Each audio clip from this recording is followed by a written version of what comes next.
अच्छा सब लोग अपने मोबाइल की लाइट जलाओ, जलाओ, अच्छी लगेगी, जलाओ, सबको पता लगना चाहिए कितने पागल आए। ओ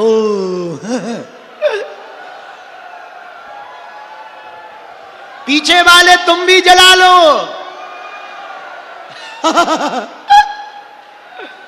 बताओ इतनी रात को जोरा में महाकुंभ हो गया भैया,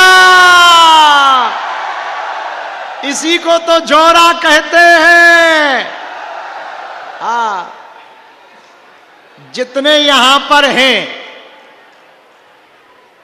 आप ही और भर पद यात्रा में चल जाओ, इतने ही में हिंदू राष्ट्र बन जाएगा। भारत हिंदू राष्ट्र की, भारत हिंदू राष्ट्र की, हर हर हर हर हर हर हर हर। अच्छा सब लोगों को आशीर्वाद, अपनो ध्यान रखियो भलो, अच्छे से रहना। धाम कौन कौन आएगा, पदयात्रा में कौन कौन आएगा, जाओ। हम अब जब धाम जाएंगे सबकी अर्जी लेकर के जा रहे हैं, सब पर कृपा हो जाए। जाओ, आज से ही तुम्हें बागेश्वर हनुमान जी की कृपा का प्रभाव दिखेगा। अब जिनको भी ऊपरी बाधा, प्रेत बाधा है, वो मुट्ठी बांध लो ऐसी, मोबाइल नीचे कर लो, नहीं तो चोरी हो जाए। फिर तुम हमें सुनाओगे बाबा इतना जानता था, ये नहीं बता पाया कि मोबाइल कौन ले गया। हो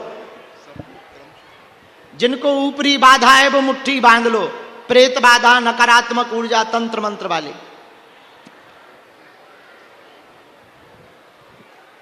ओम बम बागेश्वराय वीर वीराय हुम फट स्वाहा। ओम बम बागेश्वराय वीर वीराय हुम फट स्वाहा। हे बालाजी महाराज सन्यासी बाबा की सेना, जितने भी ऊपरी बाधा से ग्रसित हैं, नकारात्मक ऊर्जा से ग्रसित हैं, सब पर अपनी दृष्टि डालो।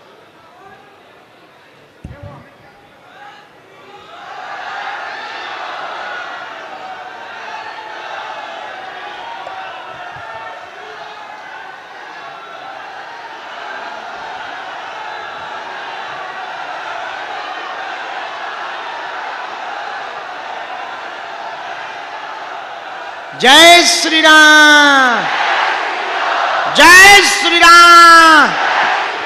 भारत हिंदू राष्ट्र की वंदे वंदे, भारत माता की, पटिया वाले बाबा की, श्री सीताराम भगवान की, बागेश्वर बालाजी की।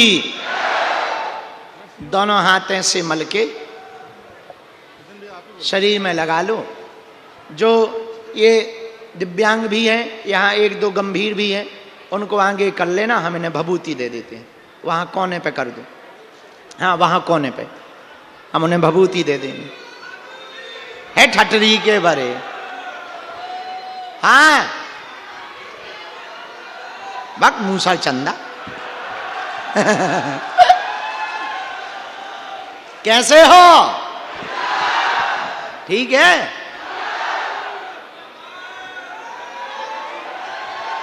अब बहुत रात हो गई भैया, धीरे हैं। हम वहां आएंगे बैरिकेडिंग टूट जाएगा, भाई फिल्म बन जाएगी। हाँ ना ना भैया, आपत मोल ली लेना है, तुम्हारा कोई ठिकाना थोड़ी है। पता लगे हमारे बस्तर ही छिन जाए, चीड़ हरण हो जाए।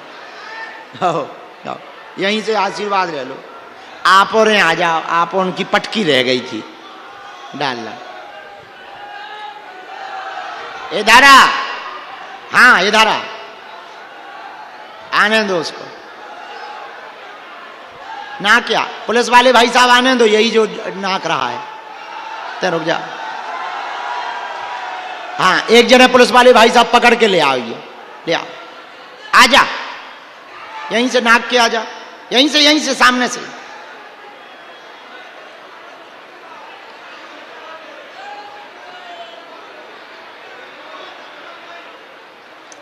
जल्दी आ जाने देना उसको, मंच पे आ जाने देना, वो हमारा पगला चेला है। आजा,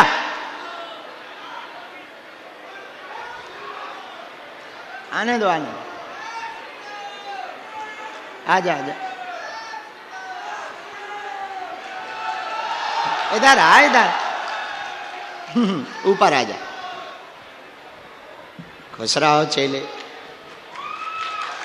क्या हाल है, कहाँ के हो?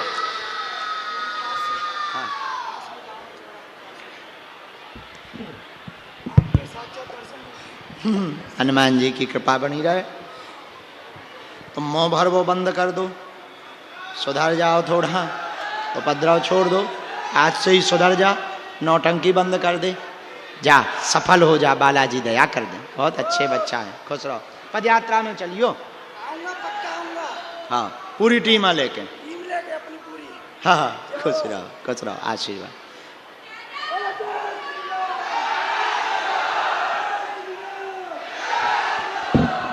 धन्य है जोरा निवासी, धन्य है मुरैना।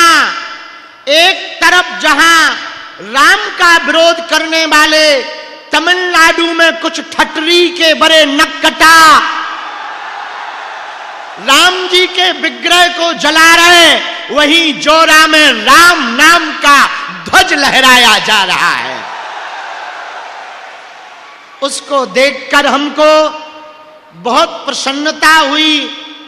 9 दिन की साधना थी हमारी, आप लोगों के आशीर्वाद से नवरात्रि में हमने पंचमुखी हनुमान जी का 11 लाख मंत्र का जप पूर्ण किया, निर्विघ्न संपन्न हुआ। बुढ़ापे का शरीर है भैया, आने में देरी हो गई, नो सॉरी, क्योंकि हम अपने कारण लेट नहीं भय, कुछ आपके कारण भय, कुछ आने के कारण भय, पर आप लोगों के धैर्य को धन्यवाद है, आप लोगों की श्रद्धा को साधुवाद है, आप लोगों की भक्ति को साधुवाद है। धन्य है आपका धैर्य। जीवन में 3 सूत्र याद रखना। कितने? जोर से बोलो, अरे जरा जमकर बोलो, पूछो कौन कौन?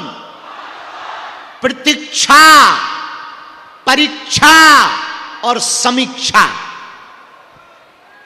पूछो कैसे? जोर से बोलो। प्रतीक्षा करो भगवान की, परीक्षा लो संसार की, समीक्षा करो खुद की। आप परमात्मा की प्रतीक्षा करोगे तो निश्चित है ब्रह्म को पाओगे। लेकिन हम लोग हैरान क्यों हैं? पूछो क्यों है? पूछो।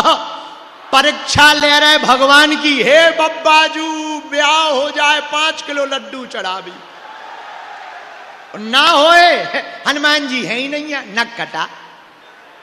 तुम्हारे मानने ना मानने से हनुमान जी नहीं है क्या?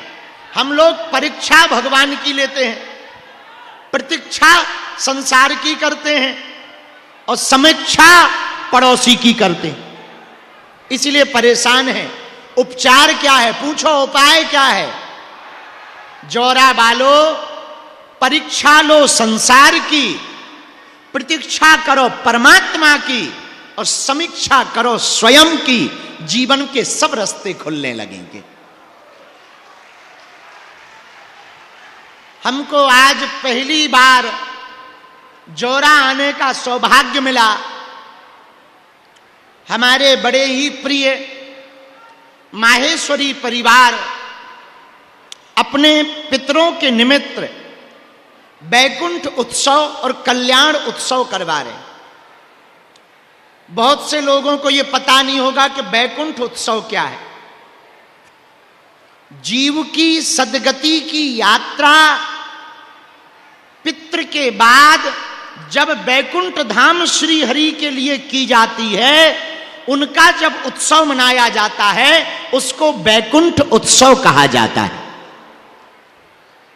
और जब श्री महाविष्णु भगवान श्री हरि महालक्ष्मी के मिलन का उत्सव मनाया जाता है, उसको कल्याण उत्सव कहा जाता है। बुरा ना मानना, प्रायः पूरी दुनिया में कोई भी खत्म होता है तो वो तुरंत अपने उनके बच्चा लिख देते हैं अमुक अमुक स्वर्गवासी। अभी आज तक कोई देखने थोड़ी गया कि स्वर्ग गए कि नरक गए, पर सबके कार्ड में स्वर्ग लिखा रहता है कि अमुक अमुक स्वर्गवासी। सुनो, ध्यान से सुनना, मुश्किल से 40-50 मिनट हम आपके लेंगे, इसके बाद सबकी सामूहिक अर्जी लगाई जाएगी, क्योंकि आपने इतना इंतजार किया तो सामूहिक अर्जी लगा के ही हम जाएंगे। सुनो, जिस वंश में सपूत उत्पन्न होते हैं, जिनके परिवार में संतति सपूत होती है, उनके पितरों को निश्चित ही वैकुंठ की प्राप्ति होती है। अब पूछो सपूत कौन है? पूछो कौन है? जोर से पूछो। स्वाधर्मे निधनम श्रेया परधर्मो भयावहा।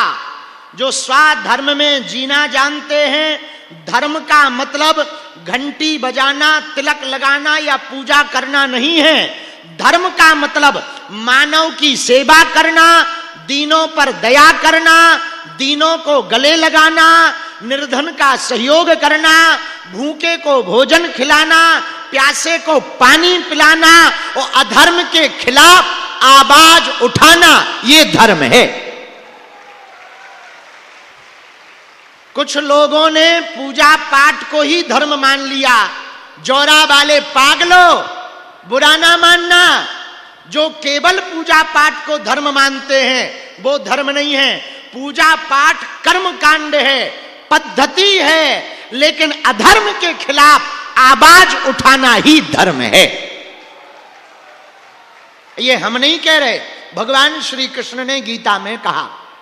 तीसरी बात, बुरा ना मानना, जो सोच में डूबा वो भूतकाल में जी रहा, जो चिंता में बैठा वो भविष्य काल में जी रहा, लेकिन जो आनंद में हंसता हुआ बैठा वो वर्तमान में जी रहा है। अब आपको निर्णय लेना है, आपको चेहरे पर मुस्कुराहट चाहिए या चिंता? अच्छा, चिंता से मुक्त कौन कौन होना चाहता? पीछे वाले भी हाथ उठाओ। पक्का या कच्चा? अच्छा, हाथ नीचे कर लो, पीटने के काम आएंगे। चिंता से मुक्त यदि होना चाहते हो, एक उपाय है। पूछो क्या? अरे जोर से तो पूछो।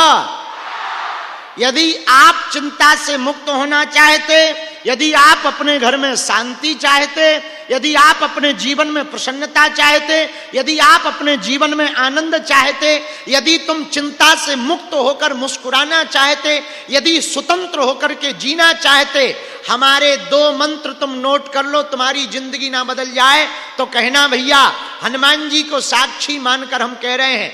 2 मंत्र हैं, बड़े पावरफुल मंत्र हैं, तुम्हारी जिंदगी बदल देंगे। पूछो कौन से? यदि तुम चिंता से मुक्त होना चाहते, यदि तुम अपने घर में खुशियां चाहते, कलेशों से बचना चाहते, महाभारत से बचना चाहते, जीवन को बदलना चाहते, जिंदगी को सुव्यवस्थित करना चाहते, जिंदगी को सुढंग तरीके से जीना चाहते, मेरे पागलों, 2 मंत्र अपनी जिंदगी में उतार लो, तुम्हारी जिंदगी में परिवर्तन आने लगेगा। पहला मंत्र है माफ करना सीखो, दूसरा मंत्र है माफी मांगना सीखो। आपने ये 2 मंत्र जीवन में उतार लिए, किसी को भी माफ करना सीख जाओ। दूसरा मंत्र, कोई भी भूल हो माफी मांगना सीख जाओ, क्योंकि झुकते वही हैं जिसमें जान होती है, अकड़ तो एक मुर्दे की पहचान होती है। हमारे संत ने कहा, अहम की अकड़ ज्यादा चल नहीं सकती, लूट कर दौलत कभी फल नहीं सकती। तुम कितनी भी जिंदगी बेफिजूली में जी लो, पर पाप की कमाई कभी फल नहीं सकती। मेरे पागलों, अपनी जिंदगी को तुम व्यवस्थित करना चाहते हो तो आज से ही याद रखना, बरसात होती है तो हम लोग बारिश में बचने के लिए क्या उपाय करते हैं? छाता लेकर निकलते हैं। हाँ जी या ना जी? जरा जोर से बोलो। बारिश आती है तो छाता लेकर निकलते। जैसे बारिश से बचने के लिए छाता का प्रयोग करते हो, वैसे ही जिंदगी की विपत्तियों की बरसात से बचना चाहते तो हनुमान जी की छत्र छाया का प्रयोग करो। चौथी बात ये भी नोट कर लो, तुम्हारे काम की है। चिंता में मत रहो जोरा बालो, चिंतन में रहो। चिंतन में रहोगे भगवान को पाओगे, चिंता में रहोगे जल्दी शमशान जाओगे। चिंता सबको खात है, चिंता सबकी पीर, जो चिंता की फाकी करे सो बाको नाम फकीर। चिंता मत करो भैया, करना ही है तो चिंतन करो। एक गांव में एक मुनीम और एक सेठ रहता था, रहा होगा किसी जमाने में जोरा का। बड़ा आदमी था, बड़ा प्रसिद्ध आदमी था। एक दिन सेठ ने अपने मुनीम से कहा, जरा चेक करो हमारे पास कितनी संपत्ति है। उसने लेखा जोखा लगाया, कागज पत्रा लिया, लेखा जोखा लगाया और लेखा जोखा लगा करके कहा, सेठ जी आपके पास इतनी संपत्ति है, 9 पीढ़ियां बैठकर खाएंगी तब भी पैसा खत्म नहीं होगा। धीरे धीरे सेठ बीमार पड़ गया, कमजोर होने लगा, सूखने लगा शरीर, आंखें घुसने लगी, भोजन नहीं करता, रात को सोता नहीं। किसी ने पूछा क्या बात है सेठ जी, बीमारी क्या? मुनीम वैद्य को लेकर आया, हाथ की नाड़ी को दिखाया। वैद्य ने कहा इतने कमजोर पड़ रहे, जरूर तुम्हें कोई चिंता है, चिंता का कारण बताओ। सेठ बोला हमारे पास इतनी संपत्ति है कि 9 पीढ़ी बैठकर खा सकती है, लेकिन एक लफड़ा है। तो वैद्य ने कहा क्या लफड़ा? बोले 9 पीढ़ी तो बैठकर खा सकती, हम इस चिंता में हैं, 10वीं का क्या होगा? बताओ। इसी को मूर्खता कहते हैं। अरे पूत कपूत तो का धन संचय, पूत सपूत तो का धन संचय। पुत्र यदि बेकार होगा तो पैसा कमा के देकर जाना कोई मतलब का नहीं, पुत्र बढ़िया होगा तो भी पैसा देने की आवश्यकता नहीं, कमाकर वो अपने आप कमा लेगा। मेरे पागलों, जब संतान और परिवार के लोग माहेश्वरी परिवार के जैसे होते हैं, वो अपने पितरों के लिए बड़े बड़े आयोजन करवाकर उनके कल्याण के कार्य करते हैं। मेरे प्रियजनों,